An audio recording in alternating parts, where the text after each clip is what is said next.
Magsisimula na ngang gumuho ang mundo nga nitong si Samantha sa pagkaakala niya isang pag-asa ang magbibigay ng liwanag sa kanyang buhay dahil sa pagsilang ng kanyang anak.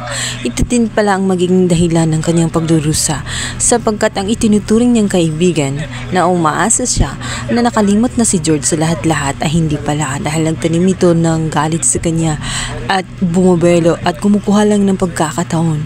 Ngayon ang kanyang anak pa ang napagdiskitaan. Ito ang magbabayad sa kasalanan nga ni Samantha dito sa pamilya ni George. Magigising na lamang si Samantha na wala na nga ang kanyang baby, wala na rin itong si George. Kung kaya't naiiyak si Samantha, ang inakala niyang kaibigan ay magta-try muli sa kanya. Ito nga si George ay dali-dali na nga na umalis at dala-dala ang baby nga nitong si Sam. Ang lungkot ni Sam, ngunit tumayo siya kahit hirap na hirap siya nang baka sakali siya na makuha at makita pang muli ang anak niya. Ayaw niya itong mawala ito sa kanya. Nangako pa naman siya dito kay George na magiging ina siya ng kanyang anak as long as siya ang magiging ina nito. Ngunit iba pala ang gustong gawin ni George. Gusto niyang masolo ang naturang anak niya.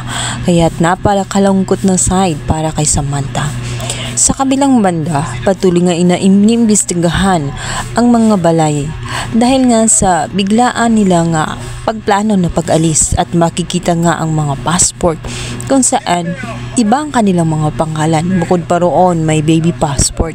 Nakakapagtaka na wala naman silang anak ngayong magkakaroon ng baby passport. Malinaw na pinagplanuhan nga ni George ang lahat-lahat at gusto niya makuha at manakaw ang naturang anak na nitong si Samantha. Magagawan pa kaya ng paraan ni Sergeant Royales ang plano at balak nga na itong si George na makuha ng tuluyan ang anak na nitong si Sam or mahaharang siya at maibalik din kay Samantha ang naturang anak niya?